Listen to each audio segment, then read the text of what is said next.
Every hill and mountain shall be made low, the rough places will be made plain, and the crooked places will be made straight, and the glory of the Lord shall be revealed, and all flesh shall see it together.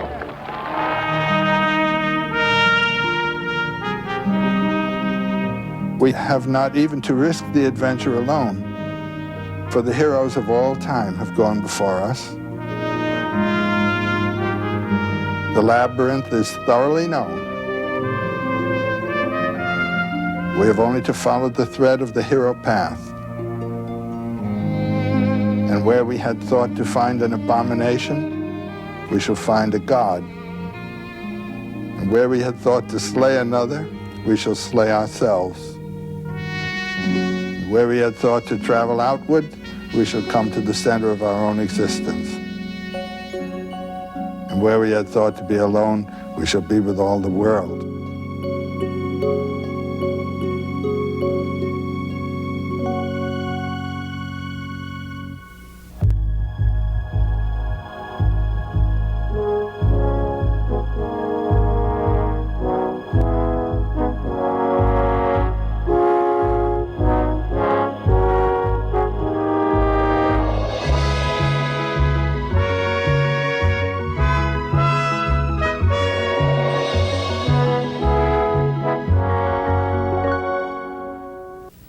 Joseph Campbell believed that everything begins with a story. So we begin this series with Joseph Campbell with one of his favorites. He was in Japan for a conference on religion, and he overheard another American delegate, a social philosopher from New York, say to a Shinto priest, "We've been now to a good many ceremonies and have seen quite a few of your shrines, but I don't get your ideology. I don't get your theology." The Japanese paused as though in deep thought, and then slowly shook his head. "I think we don't have ideology," he said. "We don't have theology. We dance." Campbell could have said it of his own life. When he died in 1987 at the age of 83, he was considered one of the world's foremost authorities on mythology, the stories and legends told by human beings through the ages to explain the universe and their place in it. The 20 books he wrote or edited have influenced artists and performers as well as scholars and students. When he died, he was working on a monumental historical atlas of world mythology, his effort to bring under one roof the spiritual and intellectual wisdom of a lifetime. Some of his books are classics. The Hero with 1,000 Faces, which established his fame 40 years ago, and his 4-volume study of mythology, The Masks of God. Joseph Campbell was one of the most spiritual men I ever met, but he didn't have an ideology or a theology. Mythology was to him the song of the universe, music so deeply embedded in our collective unconscious that we dance to it even when we can't name the tune. Over the last 2 summers of his life, we taped these conversations in California at Skywalker Ranch, the home of his friend George Lucas, whose movie trilogy Star Wars had been influenced by Campbell's work. We talked about the message and meaning of myth, about the first storytellers, about love and marriage, gods and goddesses, religion, ritual, art, and psychology. But we always came around to his favorite subject, the hero with 1,000 faces.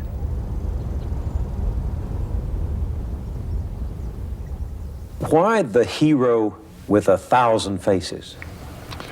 Well, because there is a certain typical hero sequence of actions, which can be detected in stories from all over the world and from many, many periods of history. And I think it's essentially, you might say, the one deed done by many, many different people. Why are there so many stories of the hero or of heroes in mythology? Well, because that's what's worth writing about. I mean, even in popular novel writing, you see, the main character is a hero or a heroine. That is to say, someone who has found or achieved or done something beyond the normal range of achievement and experience. A hero properly is someone who has given his life to something bigger than himself or other than himself. So in all of these cultures, whatever the costume the hero might be wearing, what is the deed? Well, there are two types of deed. One is the physical deed, the hero who has performed a war act or a physical act of heroism, saving a life. That's a hero act. Giving himself, sacrificing himself to another.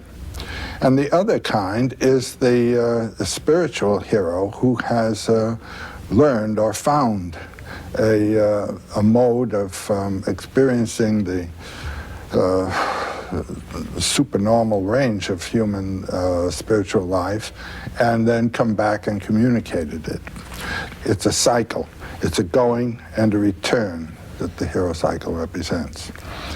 But then this can be seen also in the simple initiation ritual, where a child has to give up his childhood and become an adult, has to die, you might say, to its infantile personality and psyche, and come back as a self-responsible adult. It's a fundamental experience that everyone has to undergo.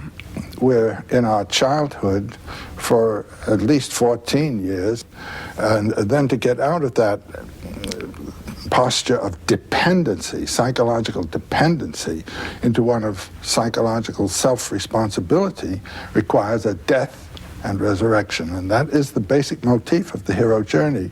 Leaving one condition, finding the source of life to bring you forth in a richer or more mature or other condition. So that if we happen not to be heroes in the grand sense of redeeming society, we have to take that journey ourselves spiritually, psychologically, inside us. That's right. And Otto Rank, in his wonderful, very short book called The Myth of the Birth of the Hero, he says that everyone is a hero in his birth. He has undergone a tremendous transformation from a little, you might say, water creature living in a realm of the amniotic fluid and so forth, and then coming out, becoming an air-breathing mammal that ultimately will be self-standing and so forth. This is an enormous transformation, and it is a heroic act, and it's a heroic act on the mother's part to bring it about. That's the primary hero form, you might say. Still a journey to be taken after that. There's a big one to be taken. And that journey is not consciously undertaken. Do heroes go out on their own initiative? Well, they're both kinds. A very common one that appears in Celtic myths of someone who has followed the lure of a deer or animal that he has been following, and then carries him into a range of forest and landscape that he's never been in before. And then the animal will undergo a transformation, become the queen of the fairy hills or something like that. That is one of not knowing what you're doing. You suddenly find yourself in full career of an adventure. There's another one where one sets out responsibly and intentionally to perform the deed. For instance, when Ulysses' son, Telemachus, was called by Athene, go find your father. That father quest is a major hero adventure for young people. That is the adventure of finding what your career is, what your nature is, what your source is. He undertakes that intentionally. Then there's one into which you are thrown and pitched. For instance, being drafted into the army. You didn't intend it, they are in. You're in another transformation. You've undergone a death and resurrection. You put on a uniform. You're another creature.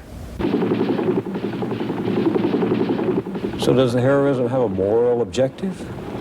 The moral objective is that of saving a people or saving a person or saving an idea. He is sacrificing himself for something. That's the morality of it. Now, you, from another position, might say that something was something that should not have been realized, you know. That's a judgment from another side. Mm-hmm. But it doesn't destroy the heroism of what was done. Absolutely not. Well, that's a different angle on heroes than I got when I was reading as a young boy the story of Prometheus, going after the fire and bringing it back and benefiting humanity and suffering for it. I mean, Prometheus brings fire to mankind and consequently civilization. That's, by the way, a universal theme. Oh, it is? The hero, the fire theft theme usually with a relay race after it.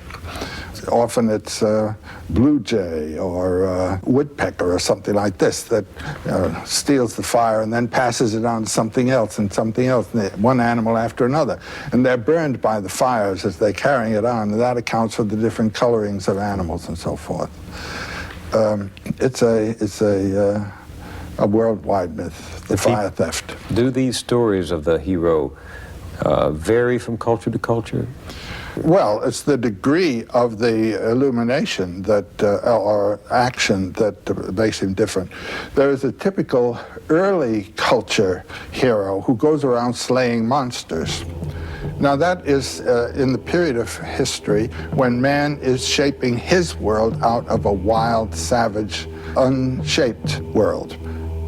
Well, it has another shape, but it's not the shape for man. He goes around killing monsters. So the hero evolves over time, like most other concepts and ideas. And well, he evolves as the culture evolves. Yeah. Now, Moses is a hero figure. In his ascent of the mountain, his meeting with Yahweh on the summit of the mountain, and coming back with the rules for the formation of a whole new society. That's the hero act. Departure, fulfillment, return. And on the way, there are adventures that can be paralleled also in other traditions. Now, the Buddha figure, it's like that of the Christ. Of course, 500 years earlier, you could match those two traditions right down the line, even to the characters of their apostles or their monks. Christ, now there's a perfectly good hero deed formula represented there. And he undergoes 3 temptations. The economic temptation, where the devil says, "You look hungry, young man, change the stones to bread." Jesus said, "Man lives not by bread alone, but every word from the mouth of God." Next, we have the political temptation. He's taken to the top of a mountain and shown the nations of the world and says, "You can come into control of all these if you'll bow to me." And then, "No, you're so spiritual. Let's go up to the top of Herod's temple and see you cast yourself down, and God will bear you up and you won't even bruise your heel." So he says, "You shall not tempt the Lord your God." Those are the 3 temptations of Christ. In the desert, the Buddha also goes into the forest, has conferences with the leading gurus of the day, and goes past them. Comes to the Bo tree, the tree of illumination, undergoes 3 temptations. They're not the same temptations, but they are 3 temptations. And one is that of lust, another is that of fear, and another is that of social duty, doing what you're told. And then both of these men come back and they choose disciples who help them establish a new way of consciousness in terms of what they have discovered there. These are the same hero deeds. These are the spiritual hero deeds. Moses, the Buddha, Christ, Muhammad literally, and we know this about him.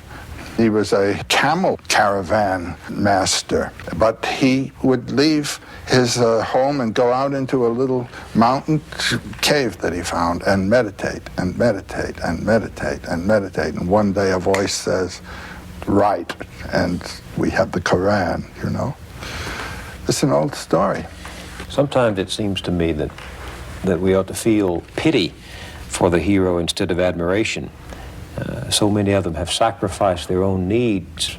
They all have. And very often what they accomplish is shattered by the inability of the followers to see. Yeah. You come out of the forest with gold and it turns to ashes. That's another motif that occurs. In this culture of easy religion, cheaply achieved, it seems to me we've forgotten that all 3 of the great religions teach that the trials of the hero journey are a significant part of it, that there's no reward without renunciation and without a price. The Quran speaks, do you think that you shall enter the garden of bliss without such trials as come to those who passed before you? Well, if you realize what the real problem is, and that is of losing primarily thinking about yourself and your own self-protection, losing yourself, giving yourself to another. That's what a trial in itself, is it not? Mm-hmm. There's a big transformation of consciousness that's concerned. And what all the myths have to deal with is transformation of consciousness. That you're thinking in this way, and you have now to think in that way. Well, how is the consciousness transformed? By the trials. The test that the hero Tests undergoes. or certain illuminating revelations. Trials and revelations are what it's all about. Well, who in society today is making any heroic myth at all for us? Do movies do this? Do movies create hero myths? I don't know. Now, my experience of movies, I mean, the significant experience I had of movies was when I was a boy, and they were all really movies. They weren't talkies, they were black and white movies. And I had a hero figure who meant something to me, and he served as a kind of model for myself in my physical character, and that was Douglas Fairbanks. I wanted to be a synthesis of Douglas Fairbanks and Leonardo da Vinci. That was my idea. But those were models, were roles that came to me.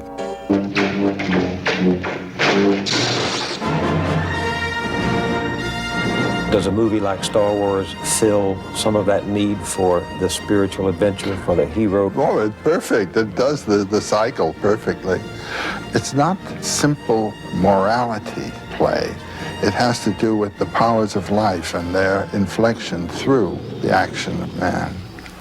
One of the wonderful things I think about this adventure into space is that the narrator, the artist, the one thinking up the story, is in a field that is not covered by our own knowledges, you know.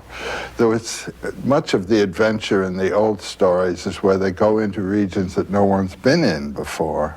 Well, we've now conquered the planet, so there are no empty spaces for the imagination to go forth and fight its own war, you know, with powers.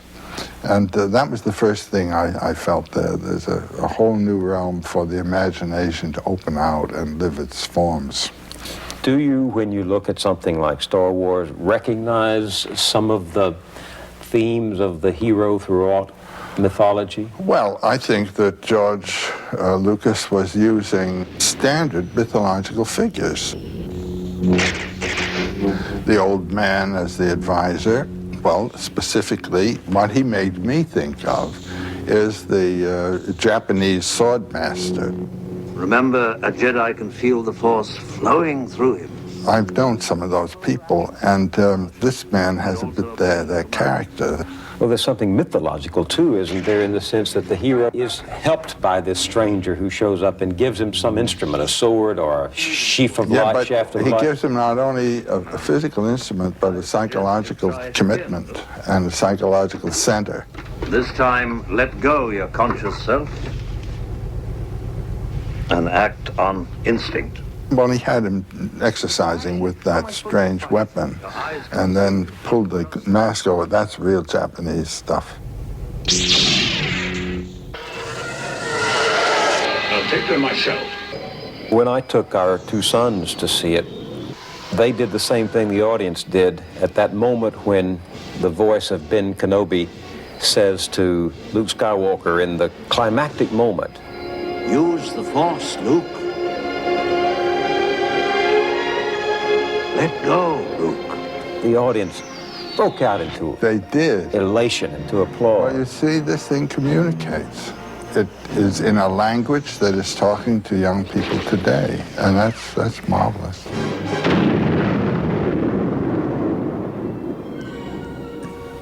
So the hero goes for something. He doesn't just go along for the ride. He's not a mere adventurer. Well, a serendipitous adventure can take place also. You know what the word serendipity comes from? It comes from the Sanskrit, serendvipa, the isle of silk, which was formerly the name of Ceylon. And it's a story about a family that's just rambling on its way to Ceylon, and all these adventures take place. So you can have the serendipitous adventure as well.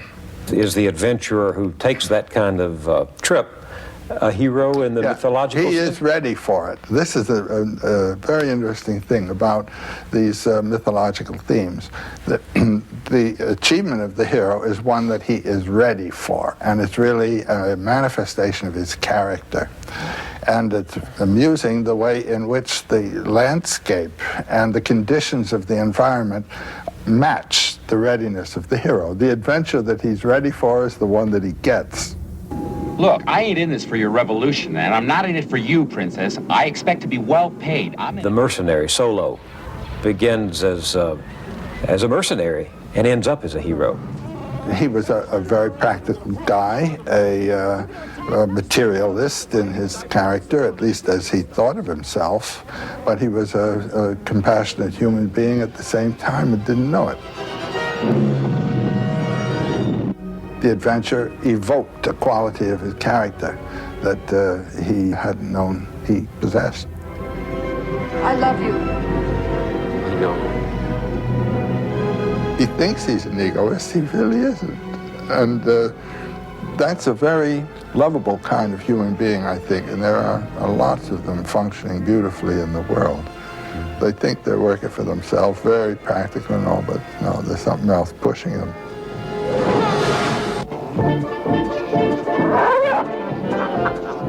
What did you think about the scene in the bar?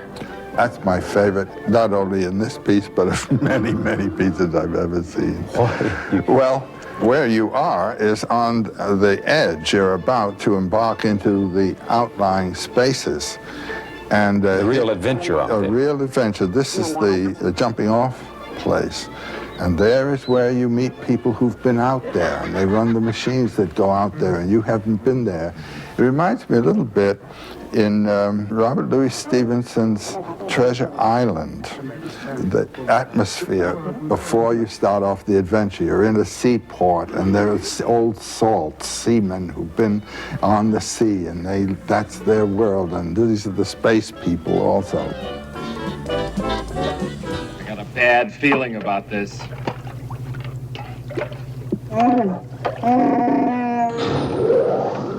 The wall! Don't just stand there, try and brace it with something! But my favorite scene was when they were in the garbage compactor and the walls were closing in, and I thought, that's like the belly of the whale that Joe That's Campbell... what it is. Yeah, that's where they were. They were down in the belly of the whale. What's the mythological significance of the belly? It's the descent into the dark. Jonah in the whale. I mean, that's a standard motif of going into the whale's belly and coming out again. Why must the hero do that? The whale represents the personification, you might say, of all that is in the unconscious. In reading these things psychologically, water is the unconscious. The creature in the water would be the dynamism of the unconscious, which is dangerous and powerful and has to be controlled by consciousness. The first stage in the hero adventure, when he starts off on adventure, is leaving the realm of light, which he controls and knows about, and moving toward the threshold. And it's at the threshold that the monster of the abyss comes to meet him. And then there are 2 or 3 results. One, the hero is cut to pieces and descends into the abyss in fragments to be resurrected, or he may kill the dragon power, as Siegfried does when he kills the dragon, but then he tastes the dragon blood. That's say he has to assimilate that power. And when Siegfried has killed the dragon and tasted the blood, he hears the song of nature. He has transcended his humanity, you know, and associated himself with the powers of nature, which are the powers of our life, from which our mind removes us. You see, this thing up here, this consciousness thinks it's running the shop. It's a secondary organ. It's a secondary organ of a total human being, and it must not put itself in control. It must submit and serve the humanity of the body. Join me, and I will complete your training. When it does put itself in control, you get this father, the man who's gone over to the intellectual side. I'll never join you! If you only knew the power of the dark side. He isn't thinking or living in terms of humanity, he's living in terms of a system. And this is the threat to our lives. We all face it. We all operate in our society in relation to a system. Now, is the system going to eat you up and relieve you of your humanity? Or are you going to be able to use the system to human purposes? Would the hero with 1,000 faces help us to answer that question about how to change the system so that we are not serving it? I don't think it would help you to change the system, but it would help you to live in the system as a human being. By doing what? Well, like Luke Skywalker, not going over, but resisting its impersonal claims. But I can hear someone out there in the audience saying, well, that's all well and good for the imagination of a George Lucas or for the scholarship of a Joseph Campbell, but that isn't what happens in my life. You bet it does. If the person doesn't listen to the demands of his own spiritual and heart life and insists on a certain program, you're going to have a schizophrenic crack-up. The person has put himself off-center. He has aligned himself with a programmatic life, and it's not the one the body's interested in at all. And the world's full of people who have stopped listening to themselves. In my own life, I've had many opportunities to commit myself to a system and to go with it and to obey its requirements. My life has been that of a maverick. I would not submit. You really believe that the creative spirit ranges on its own out there beyond the boundaries? Yeah, I do. Something of the hero in that. I don't mean to suggest that you see yourself as a hero. No, I don't, but I see myself as a maverick. So perhaps the hero lurks in each one of us when we don't know it. Well, yes. I mean, our life evokes our character, and you find out more about yourself as you go on. And it's very nice to be able to put yourself in situations that will evoke your higher nature rather than your lower. Give me an example. I'll give you a story. I'm dealing with an Iroquois story right now. There's a motif that comes in American Indian stories very often, what I call the refusal of suitors. A girl with her mother lived in a wigwam on the edge of the village. She was a very handsome girl, but extremely proud, and would not accept any of the boys. They proposed to her through the mother, and the mother was terribly annoyed with her. Well, one day, they're out collecting wood, and they have gone a long way from the village. And while they are collecting the wood, a terrific darkness comes over them. Now, this wasn't the darkness of night descending. When you have a darkness like that, there's some magician at work somewhere. So the mother says, well, let's gather some bark and make a little wigwam, a bark wigwam for ourselves, and collect wood for a fire, and we'll just spend the night here. So they do that, and the mother falls asleep. And the girl looks, and there's this magnificent guy standing there with a wampum sash, glorious, and feathers, and all this kind of black feathers. He says, I've come to marry you, and I'll await your reply. She accepts the guy, and the mother accepts the man.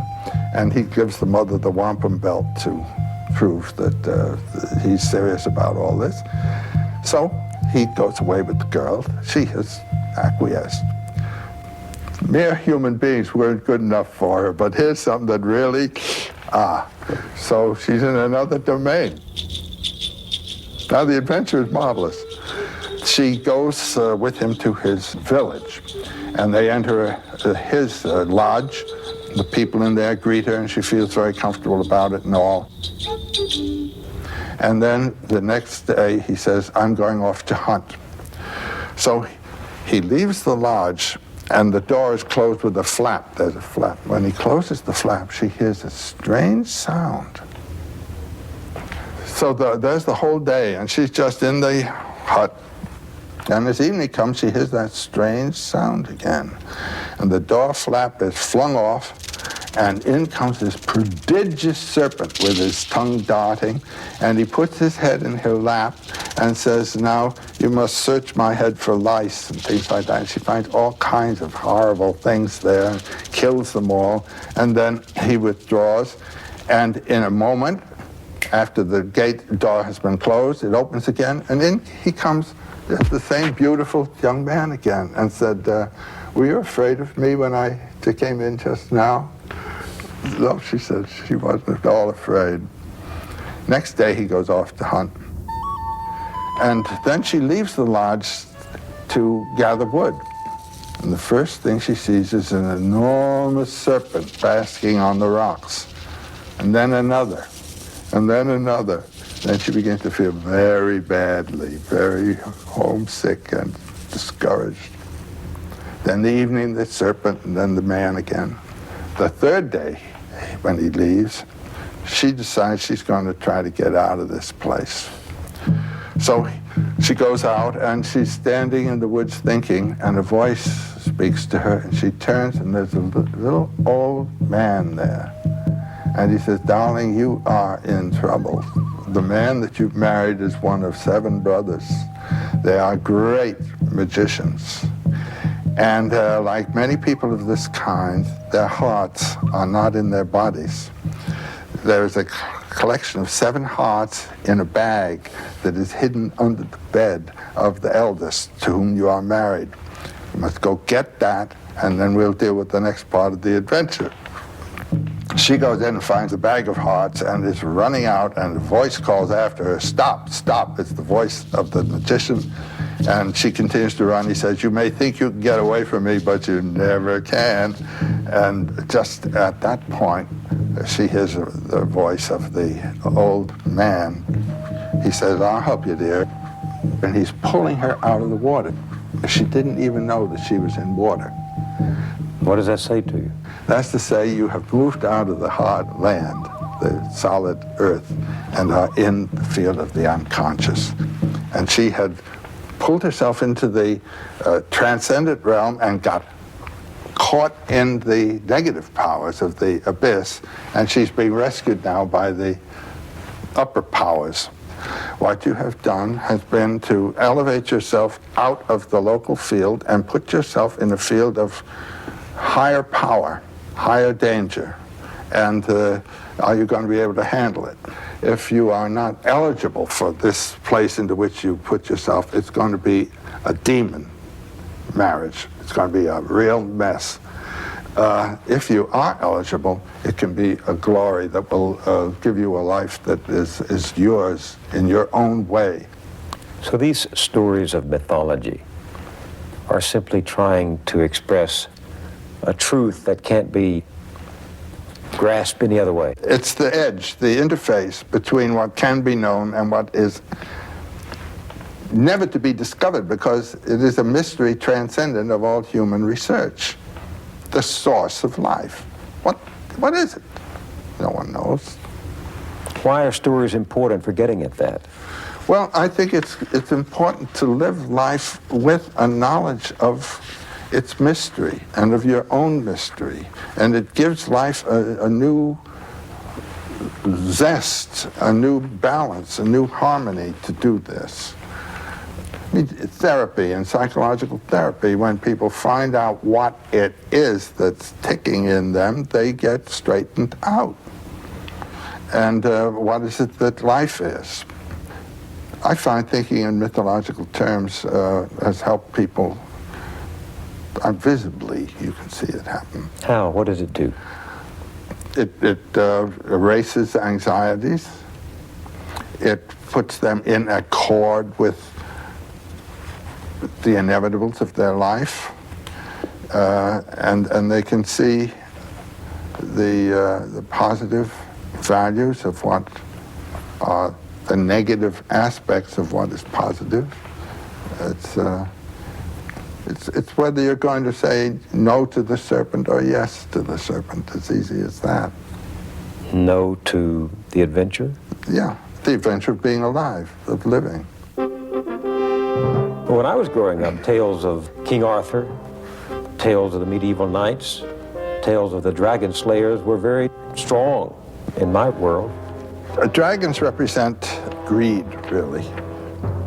The European dragon guards things in his cave, and what he guards are heaps of gold and virgins.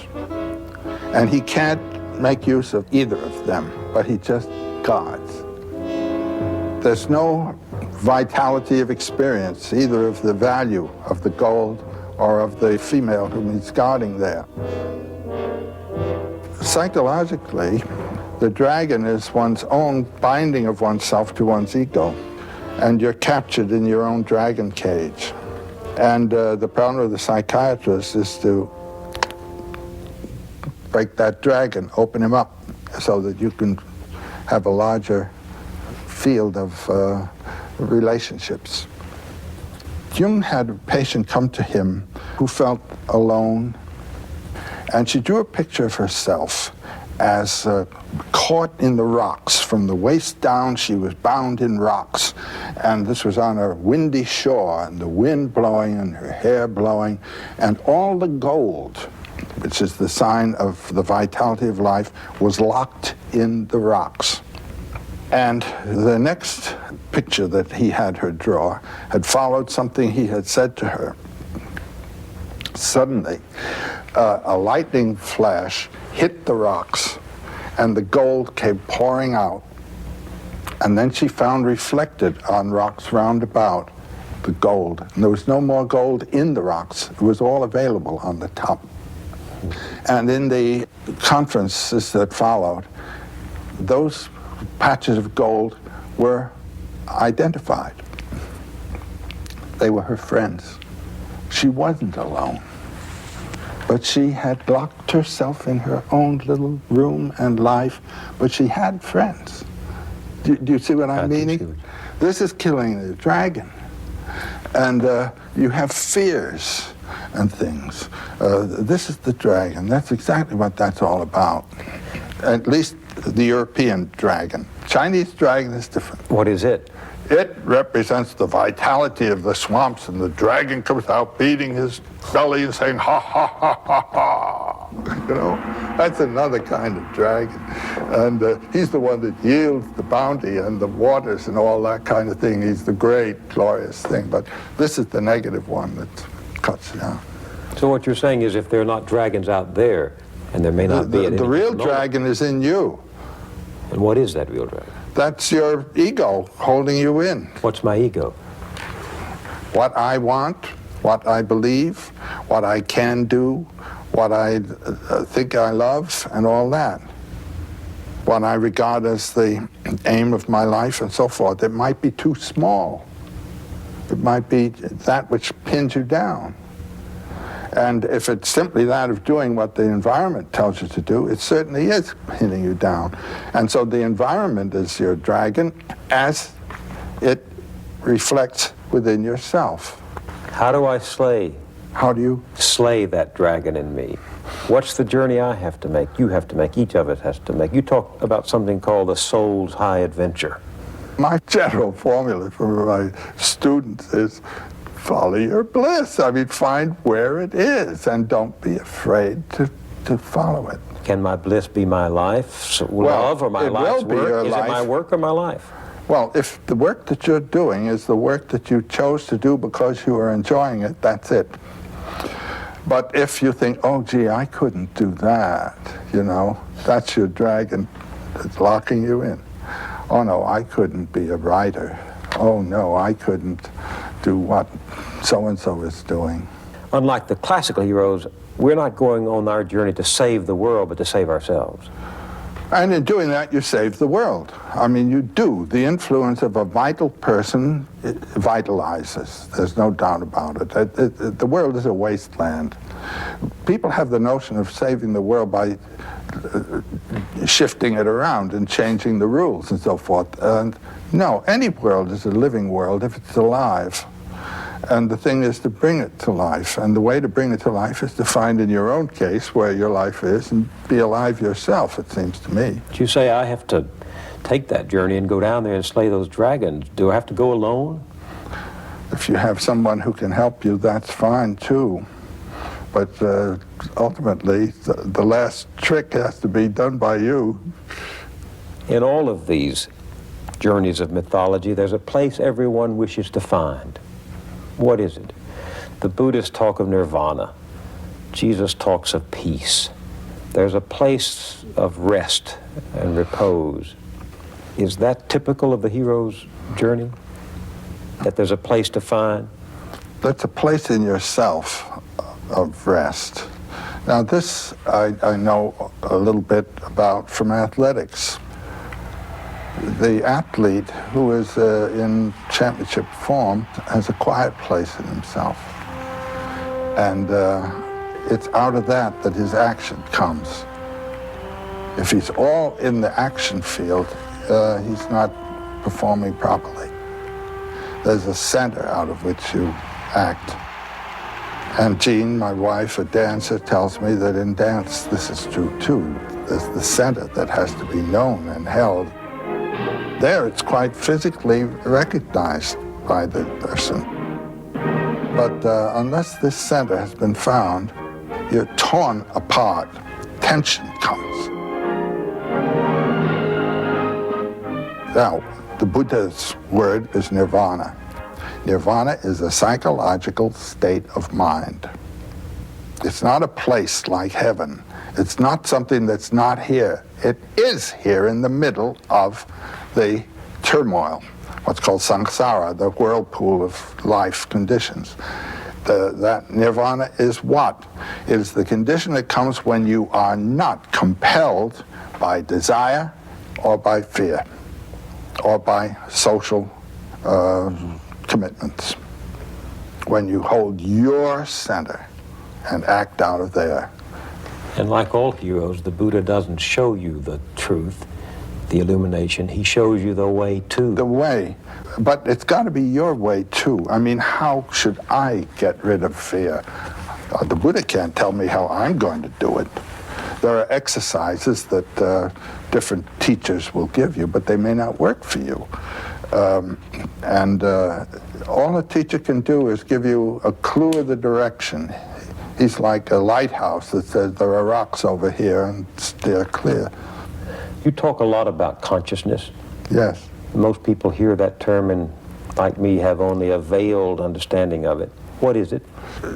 Jean and I are living in Hawaii, and we're living right by the ocean, and we have a little lanai, a little porch, and there's a coconut tree that grows up through that porch, and it goes on up. And there's a kind of vine plant, a big powerful thing with leaves like this, that has grown up the coconut tree. Now that plant sends forth little feelers to go out and clutch the plant, and it knows where the plant is and what to do, and where the tree is, and it grows up like this, and it opens a leaf, and that leaf immediately turns to where the sun is. Now you can't tell me that leaf doesn't know where the sun is going to be. All of the leaves go just like that, what's called heliotropism, turning toward where the sun is. That's a form of consciousness. There is a plant consciousness. There is a animal consciousness. And we share all of these things. You eat certain foods and the bile knows whether there's something there for it to go to work on. I mean, this whole thing is consciousness. I begin to feel more and more that the whole world is conscious. Certainly the vegetable world is conscious. And when you live in the woods, as I did as a kid, you can see all these different consciousnesses relating to themselves. Scientists are beginning to talk quite openly about the Gaia principle. There you are, the whole planet as an organism. Mother Earth. And you see, if you will think of ourselves as coming out of the earth, rather than as being thrown in here from somewhere else, you know, thrown out of the earth, we are the earth. We are the consciousness of the earth. These are the eyes of the earth. And this is the voice of the earth. What else? How do we raise our consciousness? Well, that's a matter of what you are disposed to think about. And that's what meditations are for. And all of life is a meditation, most of it unintentional. A lot of people spend most of it in meditating on where their money's coming from and where it's going to go, but that's a level of meditation. Or if you have a family to bring up, you're concerned for the family. These are all perfectly very important concerns, but they have to do with physical conditions mostly, and spiritual conditions of the children, of course. But how are you going to communicate spiritual consciousness to the children if you don't have it yourself? So how do you get that? Then you think about the myths. What the myths are for is to bring us into a level of consciousness that is spiritual. Just for example, I walk off 52nd Street and 5th Avenue into St. Patrick's Cathedral. I've left a very busy city and one of the most fiercely economically inspired cities on the planet. I walk into that cathedral, and everything around me speaks of spiritual mystery. The mystery of the cross, what's that all about there? The stained glass windows, which bring another atmosphere in. My consciousness has been brought up onto another level altogether. And I am on a different platform. And then I walk out, and I'm back in this one again. Now, can I hold something from that? Well, certain prayers or meditations that are associated with the whole context there. These are what are called mantras in India, little meditation themes that hold your consciousness on that level instead of letting it drop down here all the way. And then what you can finally do is to recognize that this is simply a lower level of that.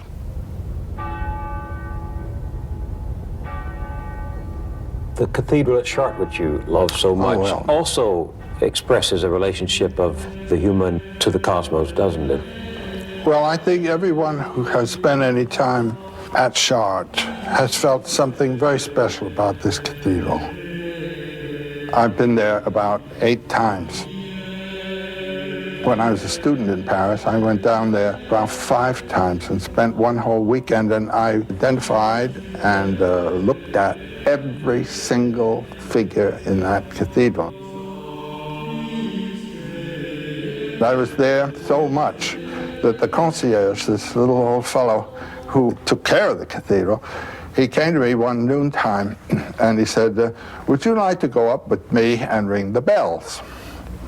I said, I sure would.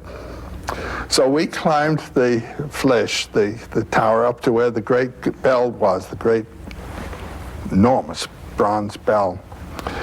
And there was a little, like a seesaw.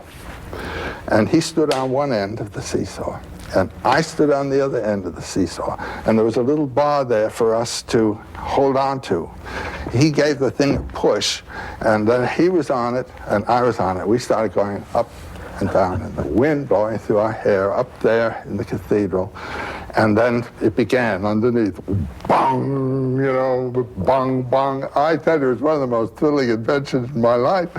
And when it was all over, he brought me down. He said, I want to show you where my room is.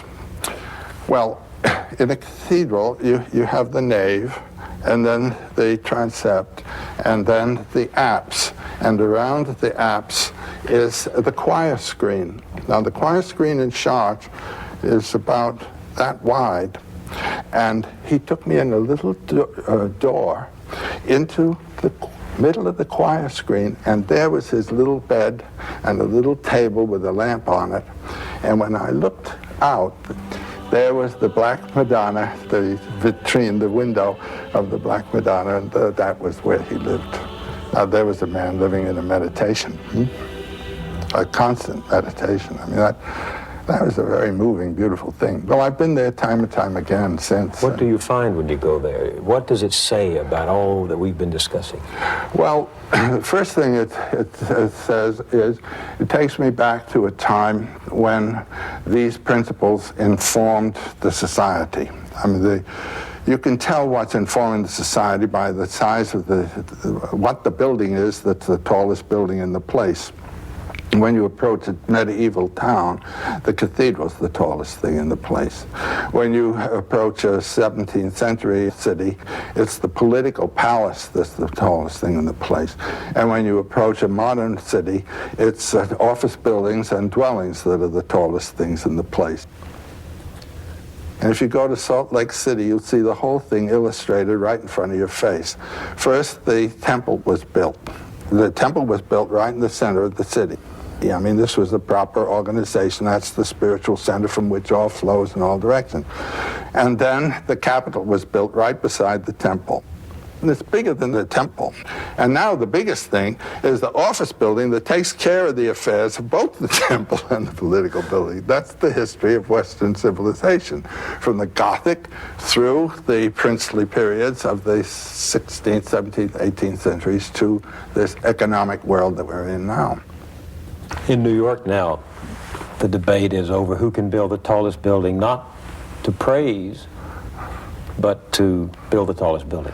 Yeah, and they are magnificent. I mean, some of the things that are going up in New York now really are, and this is a kind of architectural triumph. And what it is the statement of the city. We are a financial power center, and look what we can do. It's a kind of virtuosic, acrobatic stunt. Will new myths come from there? Well, something might. You can't predict what a myth is going to be any more than you can predict what you're going to dream tonight. Myths and dreams come from the same place. They come from realizations of some kind that have then to find expression in symbolic form. And the only myth that's going to be worth thinking about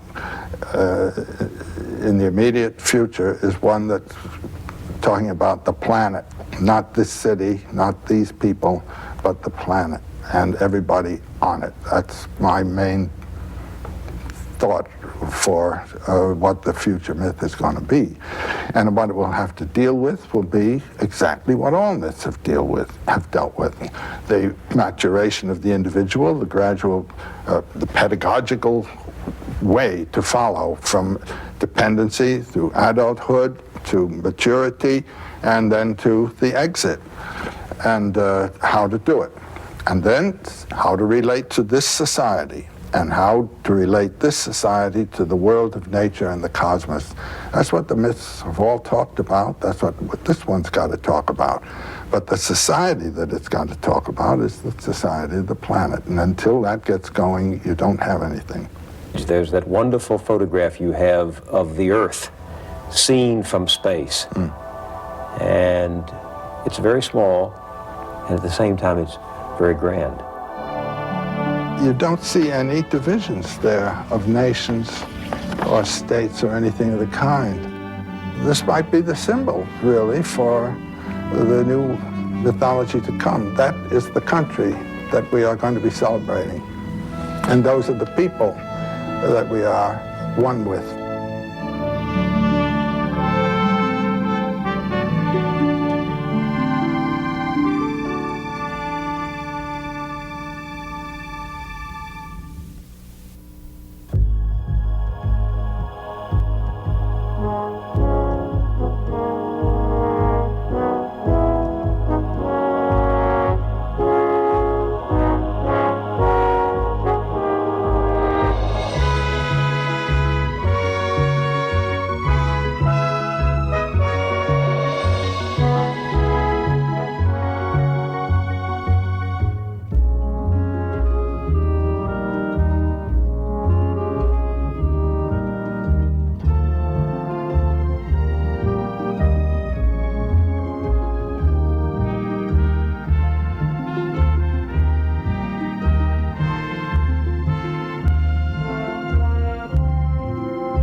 This program was made possible by a grant from the Corporation for Public Broadcasting and by this station and other public television stations. Additional funding was provided by the John D. and Catherine T. MacArthur Foundation.